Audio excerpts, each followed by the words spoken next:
안녕하세요. 저희는 앱 프론트엔드 스터디 진행 중인 우예지랑 임수빈입니다.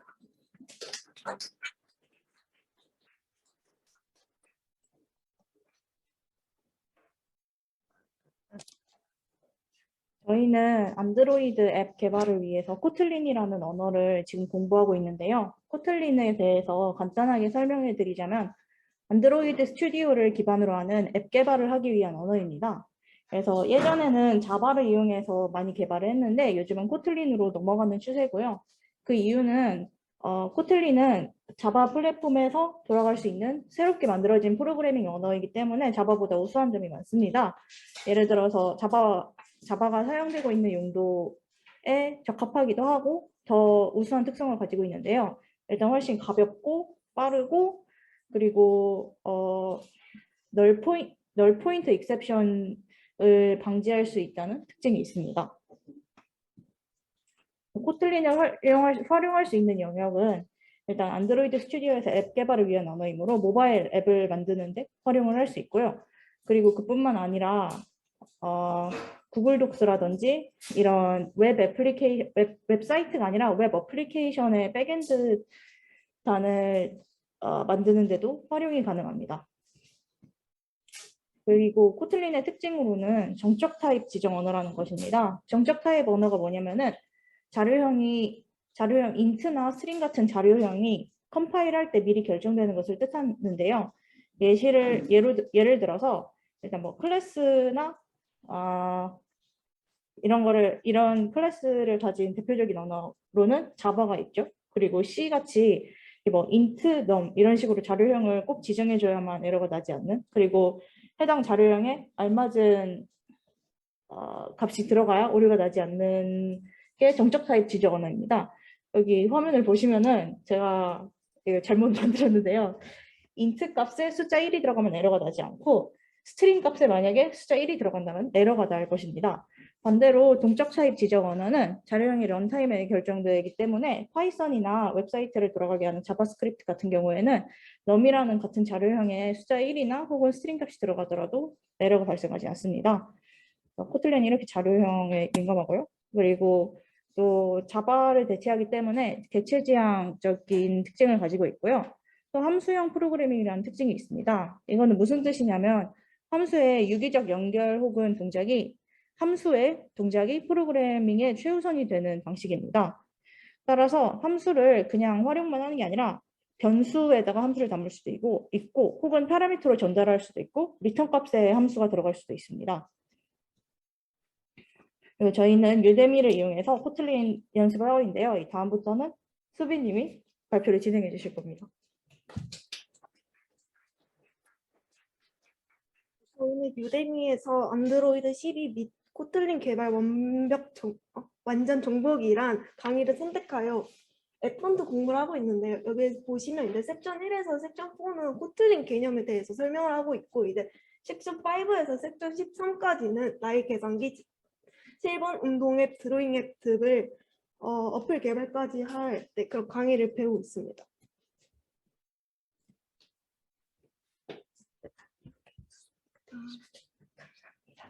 네, 저희는 지금까지 코틀린 개념인 섹션 5, 잠시만요. 네, 섹션 5까지 공부를 했는데요. 이제 섹션 1은 이제 간단한 OT 개념으로 공부를 했고, 이제 저희 섹션 2는 이제 저희가 iOS나 이제 윈도우로 안드로이드 스튜디오를 설치했고, 그 다음에 이제 사람 수 3개 앱을 만들어가지고, 여기 잘 보이는지 모르겠지만 여기 아무튼 밑에 숫자가 있는데 이제 이걸 클릭하면 숫자가 하나씩 더 커지는 그런 어플을 간단하게 만들어 봤습니다. 네. 그리고 이제 섹션 3은 이제 코틀린 기초로 이제 다른 언어에서 배우는 조건문이나 이제 사칙 연상 등 그런 문법을 배웠는데요. 이제 저희 여기 보시면 이제 가장 인상 깊었던 부분은 저는 이제 C 언어나 C++를 많이 공부했던 사람으로서 항상 이렇게 전역 변수에서 함수를 선언하고 이제 리턴 값으로 값을 변환을 했는데요. 근데 이거와 달리 코틀린은 리턴 값을 변환하지 않아서 더 코드가 더 간결하다는 걸 알 수 있었습니다. 그리고 이제 섹션 4는 이제 코틀린 객체 지향 프로그래밍 기초로 이제 저희 OOP나 이제 클래스, 그다음에 인스턴스, 그다음에 인터페이스 등을 이제 공부를 했는데요. 근데 여기서 보시면 이제 우선 객체 지향이란 뜻은 함수를 선언하고 그 함수를 호출하면 호출한 순서대로 이제 실행되는 절차 지향 언어와 다르게 이제 독립된 단위인 객체들이 메시지를 주고받고 이제 데이터를 처리하는 것을 의미합니다. 여기 보시면 이제 우선 클래스 이름을 선언하고 그다음에 속성이랑 메서드를 이제 선언한 다음에 이제 저희 이닛으로 이제 이 프린트 li를 이제 선언을 해가지고 전환을 할 수 있습니다. 안녕하세요. 저희는 MLDL 베이직반의 발표를 맡은 강정현, 설유민입니다.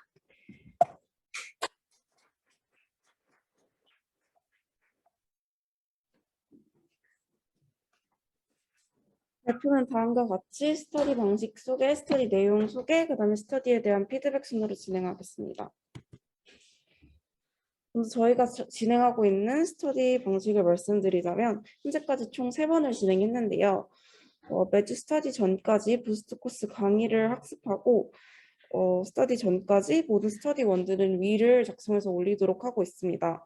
방식은 마크다운 방식으로 작성을 하거나 손핀기를 하는 등 자신이 하고 싶은 방식으로 자유롭게 진행을 하고 있고요. 리를 작성하는 목적은 나중에 공부한 내용을 다시 확인할 수 있는데 효과적이기 때문에 공부 증명용으로나 공부 기록용으로 작성하고 있습니다. 또 끝으로 격주로 메인 발표도 진행하고 있는데요.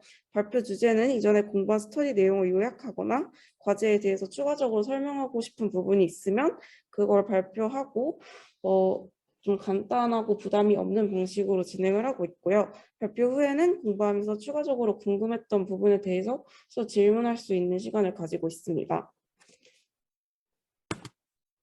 다음 스터디 내용에 관해 소개해 드리겠습니다. 1주차에는 기본적으로 파이썬 지식 점검을 하는 시간을 가졌는데요. 파이썬의 다양한 변수와 함수, 조건문과 반복문, 내장 자료 구조 및 파이토닉 코드 등에 대해 학습을 하고 퀴즈를 풀어보는 시간을 가졌습니다. 2주차부터는 유민님이 발표 이어서 해주시겠습니다. 네, 저희 2주차에서는 파이썬으로 보다 복잡한 요소들을 구현할 수 있는 기반을 다지고자 객체 지향 프로그래밍 및 모듈화를 학습했습니다. 데이터셋, 모델 등 앞으로 인공지능 프로젝트에서 반드시 필요한 여러 클래스들이 있는데요. 그런 클래스들을 직접 구현하고 학습 및 추론 과정에서 자유롭게 사용할 수 있는 기반을 쌓기 위해 객체 지향 및 프로그래밍 모듈화를 학습했습니다. 객체 지향 프로그래밍에서의 상속, 다형성 등 이론적인 요소를 학습할 뿐만 아니라 강의에서 주어진 명세를 보고 직접 클래스를 설계하고 구현하는 과정을 통해 객체 지향 프로그래밍을 직접 활용해보는 시간을 가졌습니다.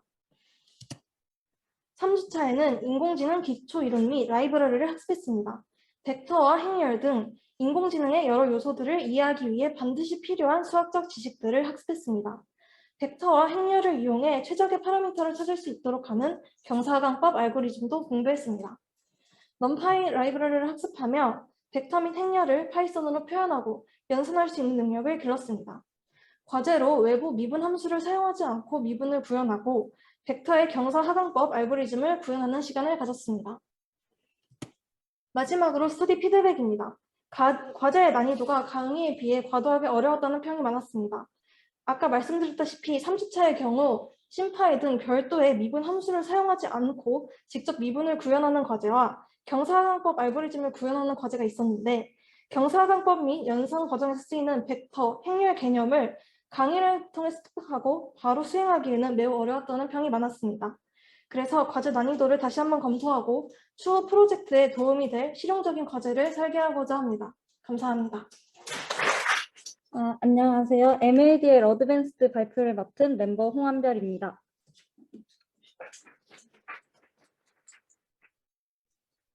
이어서 발표해 주실 동훈님과 파트를 나눠 발표를 준비했는데 저는 스터디의 시작 부분에 배웠던 파이토치 기본과 DNN에 대해 발표하도록 하겠습니다.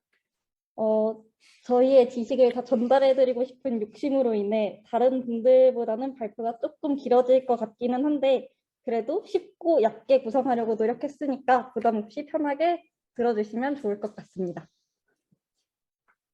저희는 네이버 부스트 코스의 무료 강의로 오픈되어 있는 파이토치로 시작하는 딥러닝 기초 강의를 들으며 파이토치와 딥러닝에 대해 공부했습니다. 우선 파이토치에 대해 먼저 얘기해 보자면 파이토치는 페이스북에서 개발한 오픈소스 기반의 딥러닝 프레임워크입니다. GPU를 사용하여 빠르게 연산을 수행할 수 있으며 파이썬을 기반으로 넘파이와 유사한 사용법, 구조를 가지고 있어 사용하기 쉽다는 장점이 있습니다. 그렇다면 머신러닝이란 무엇일까요? 머신러닝은 익스페리언스로부터 태스크를 학습하고 수행평가를 바탕으로 수행을 향상시켜 나가는 컴퓨터 프로그램, 알고리즘을 말합니다. 우선 머신러닝의 학습 과정에 대해 알아보겠습니다. 기계를 학습시키기 위해서 우리는 가장 먼저 데이터를 정의해야 합니다. 지금 여기 태스크가 주어져 있는데 보면은 4시간을 공부했을 때 그 결과 나오는 시험 점수를 예측해라 라는 태스크가 주어졌습니다. 이를 구현하기 위해 우리는 공부 시간을 X값으로 시험 점수를 Y값으로 데이터를 정의했습니다. 그 다음은 가설 설정입니다. 해당 태스크를 위해 어떤 모델이 필요할지를 정의해야 합니다. 그리고 모델을 설정했다면 그 모델이 우리의 태스크에 얼마나 적합한지를 판단해야 하죠. 이를 위해 우리는 로스를 계산합니다. 로스는 실제 결과와 예측값과의 차이로 화면에 있는 해당 식은 그 차이를 제곱하고 평균을 내는 mean squared error라는 방식을 통해 손실을 계산했습니다. 이렇게 로스 값을 구한 후에는 최적화 과정을 통해 이 로스 값을 줄여나가야 하는데요. 최적화 과정을 통해 적절한 가중치, 학습률을 설정하고 최적의 모델이 되도록 모델을 조정할 수 있습니다. 화면의 코드에서는 SGD라는 방식을 사용했는데 우측 하단의 그래프의 최저점, 즉 여기 기울기가 0이 되는 구간을 찾아내는 알고리즘입니다. 코드를 간단히 설명해 보자면 여기 SGD 옆에 대괄호 속에 있는 알파벳 W와 P는 모델의 파라미터로 각각 가중치와 바이어스를 가리키며 러닝 레이트, 학습률은 0.01로 설정하였습니다. 그리고 이 아래 세 줄의 코드는 항상 세트로 다니는데 제로 그라드를 통해서 가중치를 초기화하고 백월드를 통해 계산하고 스텝을 통해 개선해 나가는 과정을 거치게 됩니다. 방금 소개한 SGD 외에도 모멘텀, 아담 등과 같이 다양한 최적화 알고리즘이 있는데요. 관심이 있으신 분들은 한번 읽어보시면 좋을 것 같습니다. 그 다음 머신러닝, 딥러닝에서 가장 중요한 문제들 중에 하나인 오버피팅에 대해서 이야기해 보겠습니다. 상단의 그래프를 보시면 첫 번째 그래프는 이 파란색 데이터의 추이를 모델이 잘 담아내지 못하고 있는 것을 볼 수 있고 가장 오른쪽에 있는 그래프를 보시면 이 데이터를 과도하게 반영하고 있는 것을 알고 있습니다. 두 그래프 모두 적절한 모델은 아닌데요. 이렇게 학습이 완전히 된 것은 좋지만 트레인 데이터에만 과도하게 적합하게 피팅되어 있다 보면 새로운 데이터를 맞이했을 때 일반화를 하기가 어렵기 때문입니다. 그렇기 때문에 우린 이 가운데에 있는 그래프처럼 적절한 상태를 유지하는 것이 중요한데요. 지금 이 그래프에서 학습을 진행하는 과정에서 아래에 있는 트레이닝 에러와 제너럴라이제이션 에러의 격차가 벌어진다면 오버피팅이 일어났음을 의심할 수 있습니다. 그렇다면 우리는 오버피팅을 어떻게 피할 수 있을까요? 그 방식으로 데이터를 추가하는 것, 피처를 줄이는 것, 정규화 등의 방법이 있는데 저희는 정규화에 대해서 자세히 알아보았습니다. 가장 위에 나와 있는 정규화의 한 방법인 얼리 스타핑은 일정 횟수 동안 검증 횟수에 대한 스코어가 형성되지 않으면 학습을 종료시키는 방식입니다. 또한 네트워크 사이즈를 줄임으로써 오버피팅을 막을 수 있으며 은닉 계층의 뉴런을 무작위로 포기하는 드랍아웃을 사용할 수도 있습니다. 그러면 이렇게 노드를 삭제하기 때문에 각 단계의 모델은 예측력은 낮아질 수도 있지만 여러 약한 모델이 예측에 가중치가 적용되어 이게 결국에 하나로 합쳐지게 되면은 이전보다 훨씬 더 강한 예측력을 갖게 됩니다. 또한 각 배치의 값을 정교화하는 배치 노멀라이제이션을 이용할 수도 있습니다. 다음으로 DNN에 대해 소개하도록 하겠습니다. DNN은 딥 뉴럴 네트워크의 약자로 입력층과 출력층 사이에 여러 개의 응립층들이 존재하는 인공신경망을 일컫습니다. DNN에 앞서 먼저 퍼셉트론부터 이해할 필요가 있는데요.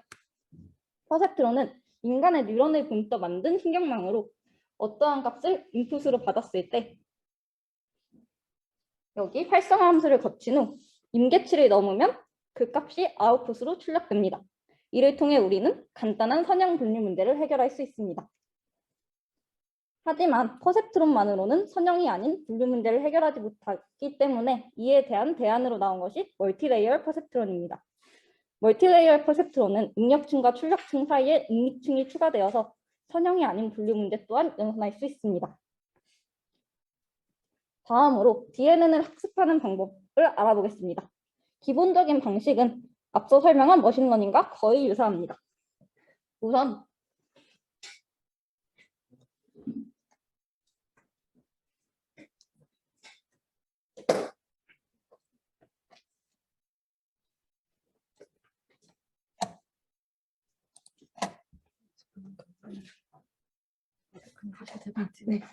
우선 뉴럴 네트워크 아키텍처를 만들고 학습을 진행한 후에 그 모델이 오버피팅 되었는지 아닌지를 확인합니다. 만약 오버피팅이 되었다면 모델의 사이즈를 더 넓고 깊게 증가시켜 모델의 정확도를 높일 수 있겠고요. 오버피팅이 발생했다면 그라바웃이나 배치 노멀라이제이션 같은 앞에서 배운 정교화 과정을 거쳐서 오버피팅 문제를 해결할 수 있습니다. 적절한 성능이 나올 때까지 이 2번의 과정을 반복해 주시면 성능이 좋은 DNN 모델을 만들 수 있습니다.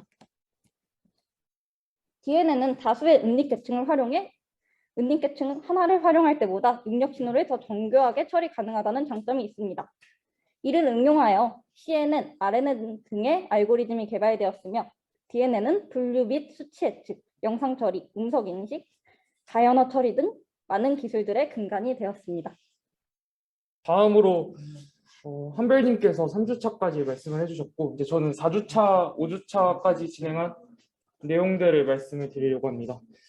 PPT를 만들다 보니까 예상치도 못하게 좀 분량이 넘친 것 같은데 최대한 빠르고 간결하게 시간도 늦은 만큼 빠르게 진행을 해보도록 하겠습니다. 먼저 앞서서 한별님께서 딥러닝의 기본 구조인 MLP에 대해서 말씀을 드렸는데 이제 두 번째로 MLP를 구체적으로 어떻게 코드화시키는지 그리고 나아가서 이 MLP를 좀 변형한 이제 CNN이라는 또 다른 딥러닝의 모델을 설명을 드리도록 하겠습니다. 그래서 4주차, 5주차에서는 실제로 MLP를 이용한 어떤 코드를 구체화시켰고 그 5주차부터는 이제 CNN 모델에 대해서 조금씩 공부를 하기 시작했습니다. 먼저 딥러닝을 좀 짚고 가야 될 게 대표적으로 세 가지 모델이 있습니다. MLP, CNN, RNN 이렇게 있는데 저희가 지금까지 배워왔고 배우고 있는 건요 왼쪽에서부터 두 가지 네트워크라고 보시면 될 것 같습니다. 그리고 이제 이제 스터디의 끝부분에서는 RNN에 대해서 배울 것으로 이제 예상을 하고 있고요. 현재는 이 두 가지까지 배웠고 배우고 있다는 것만 알고 계시면 될 것 같습니다. 그래서 MLP는 간단하게 합성함수에다가 비선형성을 더해서 어떠한 그 함수를 생성해내는 그런 모델이라고 보시면 될 것 같습니다.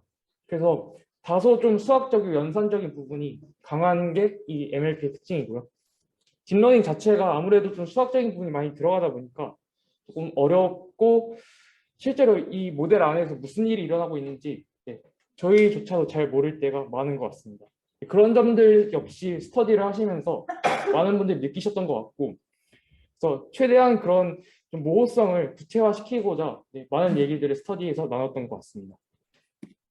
기본 구성은 이렇게 어떤 디바이스를 설정을 해서 그 디바이스에다가 어떤 데이터셋을 넣어놓은 다음에 그리고 저희가 앞서 말씀드렸던 그 학습률이나 아니면 어떤 데이터들을 어떻게 몇 조각으로 나눌 건지 이런 파라미터들을 직접 설정해주고 그 다음부터 이제 모델을 그 신체적으로 쌓아가는 식으로 진행을 했고요.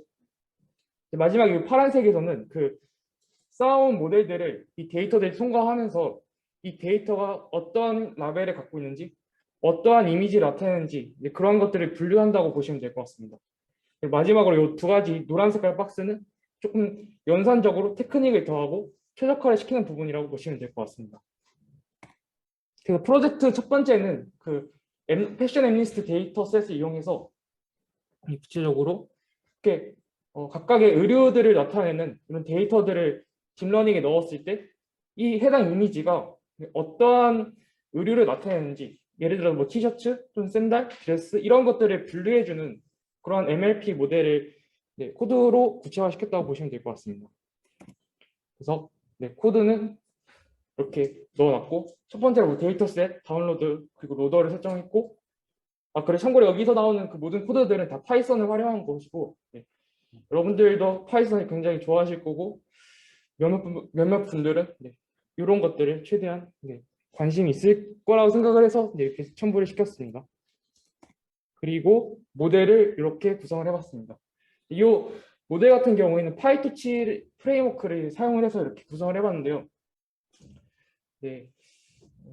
상당히 좀 약간 보시면 좀 어지러지를 하실 것 같은데, 어떤 데이터들을 넣었을 때 그 데이터들이 순차적으로 모델의 층들을 통과시켜서 리턴 값을 반환한다는 것을 그 정도까지만 아시면 될 것 같습니다. 그리고 구체적으로 이렇게 파라미터 값들을 저희가 설계한 모델들에 대해서 이렇게 어떤 테이블 형식으로 나타내봤고, 그리고 아래에는 이 모델이 가지고 있는 그 어떤 학습 수치들, 예를 들어서 뭐 파라미터 같은 값들을 구체적으로 이렇게 명시를 해봤습니다.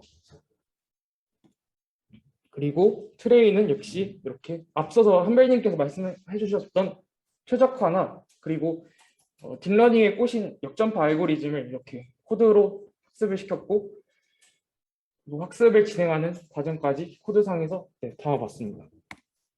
트레인 역시 진행을 해봤고, 그 결과 마지막에 이제 88% 정도까지 데이터들에 대해서 잘 분류를 하는 것을 보실 수가 있습니다. 이렇게 그래프도 그려보는 식으로 해봤고, 저희가 아무래도 GDSC다 보니까 파이토치만 얘기하는 건 좀 아닌 것 같아서 텐서플로우의 내용을 조금 넣어봤습니다. 그래서 코드상에서 어떻게 좀 다른지를 살펴보면, 모델 구성은 고수준 API를 사용을 해서 시퀀셜로 나타냈을 때 조금 더 간결하게 되어 있는 모습을 보실 수가 있고, 잠시만요. 시간 네, 여기 공유 중지 누르면 될까요?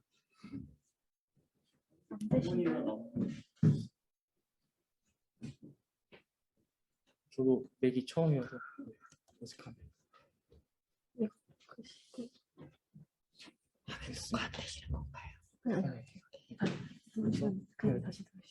텐서플로우는 이렇게 코드가 모델을 이렇게 설계를 할 수 있고, 학습은 역시 한 줄만으로 깔끔하게 정리가 됩니다. 그래서 파이토치는 밑바닥부터 쌓아가야 되는데, 텐서플로우는 고수준 API를 제공하다 보니까 이렇게 깔끔하게 코드를 만들 수 있고요. 근데 텐서플로우는 그것뿐만 아니라 밑바닥부터 설계자가 커스터마이징 할 수 있게끔 그러한 프레임워크 또한 제공을 해준다고 보실 수가 있습니다. 그런 점에서 파이토치랑 텐서플로우가 차이가 있고, 이런 점들에 조금 더 관심이 많으신 분들은 텐서플로우 API 페이지를 가보시면 조금 더 많은 정보를 아실 수가 있을 것 같습니다. 두 번째는 5주차 때 CNN에 대해서 공부를 해봤는데, 이 부분은 모델을 구체적으로 설계는 하지 않았지만 기본적인 개념을 아시고 싶은 분들이 계실 것 같아서 살짝 첨부를 해봤습니다. 그래서 이 고양이 같은 경우에는 그 어떤 사물을 봤을 때 그 사물을 전체를 보는 게 아니라 일부 부분들만 이제 확인을 한 다음에 그러한 부분들을 취합을 해서 최종적으로 그 사물을 분류해내는 방식으로 시각화가 된다고 보시면 될 것 같고요. 그리고 CNN 자체는 그 서형대수나 아니면 공대 수학 과목 배우신 분들은 좀 아실 수 있으실 텐데, 각각의 원소들에 대해서 어떠한 가중치랑 곱한 다음에 이제 그러한 연산을 이용하는 컨볼루션 연산에 대해서 한 번쯤은 들어보셨을 거라 생각을 해서 이렇게 첨부를 해봤습니다. 그리고 이 부분이 이제 CNN에 대해서 직관적으로 보여주는 모습인데 어떠한 이미지를 넣었을 때 그 이미지의 전체적인 부분을 다 보는 게 아니라 그 이미지를 대표하는 특성들만 이제 이렇게 뽑아내서 이 특성들을 가지고 어떠한 분류를 하는 식으로 이렇게 모델이 진행된다고 보시면 될 것 같습니다. 그리고 구조는 이렇게 좀 복잡하게 되어 있죠. 이 부분들이 이제 앞에서 말씀드렸던 어떤 컨볼루션 연산들이 들어간 부분이고 이 뒷단에 있는 조금 보기 편한 이 부분은 이제 앞서 말씀드렸던 그 MLP, 한별님께서도 강조하셨던 그 MLP 모델이 이렇게 마지막 부분에 들어가 있다고 보시면 될 것 같습니다. 설계는 이렇게 데이터 넣어주고 컨볼루션 레이어 다 통과시켜주고 마지막 이제 MLP 레이어 역시 통과시켜준 다음에 어떤 최적화나 이런 것들 거치고 이제 트레인이랑 테스트를 진행하는 식으로 설계가 되어 있고 코드도 알고 싶으신 분들이 계실 것 같아서 이렇게 첨부를 해봤습니다. 이 모델 같은 경우에는 좀 복잡하게 쌓진 않아서 양이 많진 않은데 이제 컨볼루션, MLP 이런 식으로 레이어들이 구성되어 있고 그리고 로스 펑션 역시 이제 최적화 코드랑 이렇게 뒷단에 첨부가 되어 있다고 보시면 될 것 같습니다. 저희가 이제 이후에 진행할 스터디 같은 경우에는 CNN에 대해서 기본적인 건 알았으니까 이제 뭐 아카이브나 이런 데서 나오는 논문들에서 이제 최신은 아니지만 그래도 꽤 유명한 뭐 VGG라는 모델이나 레스넷 같은 모델들에 대해서 스터디할 것으로 예상이 됩니다. 혹시 몰라서 저도 이렇게 레퍼런스를 넣어봤고요. 여기까지가 이제 ML 어드밴스의 발표라고 보시면 될 것 같습니다. 안녕하세요. 웹 프론트엔드 팀 정은서입니다. 저희 전에 특별하게 발표 자료가 없는데요. 그런 만큼 더 귀 기울여 들여주시기 바랍니다. 저희 웹 프론트엔드 팀에서는 HTML, CSS 스터디를 각자 진행한 뒤 스터디 로그를 작성했고요. 클론 코딩 발표를 통해서 구글 메인 화면 제작 과정을 살펴봤습니다. 지금부터는 제가 HTML 스터디를 통해 얻은 내용 및 보완점을 말씀드리고 이후에 관우님께서 CSS 스터디 관련 내용을 설명드리는 순서로 발표를 진행하겠습니다. HTML이라는 프로그래밍 언어는 태그와 속성으로 구성되는데요. 기본적인 태그로는 링크 삽입을 위한 A 태그, 줄바꿈을 위한 BR 태그, 그리고 이미지와 테이블 관련 태그 등이 있었고 태그만으로 정보가 부족할 때는 속성을 함께 사용했습니다. 이 밖에 태그의 종류는 무수히 많기 때문에 제가 다른 멤버들의 스터디 로그를 읽으면서 새롭게 알게 된 태그 몇 가지를 집중적으로 소개해 드리려고 합니다. 먼저 폼 태그에서 액션 속성과 데이터를 보내는 방식을 결정하는 메소드 속성을 알 수 있었는데요. 제가 이번 학기 데이터베이스 관련 과목을 수강 중이었기 때문에 메소드 속성의 눈길이 갔습니다. 메소드 속성은 겟 방식과 포스트 방식 두 가지를 가지는데 겟 방식은 쿼리와 같이 크기가 작고 중요도가 낮은 데이터를, 포스트 방식은 보안이 필요한 데이터를 다룰 때 좋았습니다.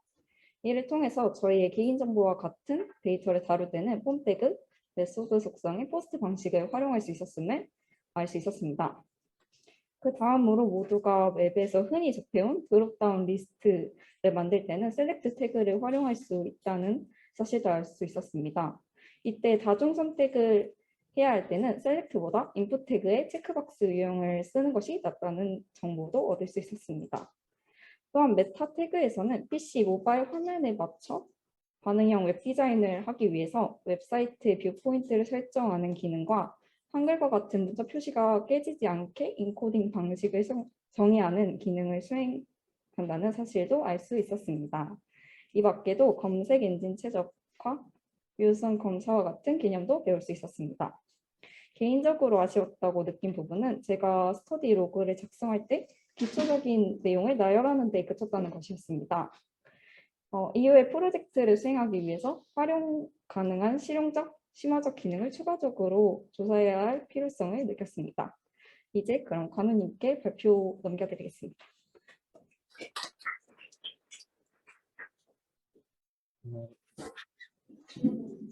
노션 띄워도 될까요?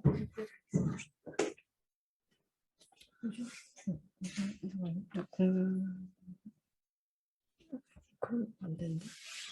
잠시만요. 지금 저기 다 떠가지고. 잠시만요. 어디다 네, 제가 프론트 그 스토리로 일단 여기 들어가면 될까요? 네. 이걸로 잠시만요. 네. 이제 보이는 것 같은데 잠시만요. 이거 모션 앱이라서 그런 것 같은데 다시 새로 공유하면 되지 않을까?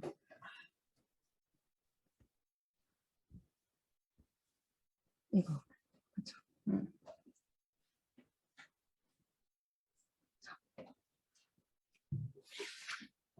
네, 안녕하세요. 이번에 그 웹 프론트엔드 발표를 맡게 된 고관호입니다.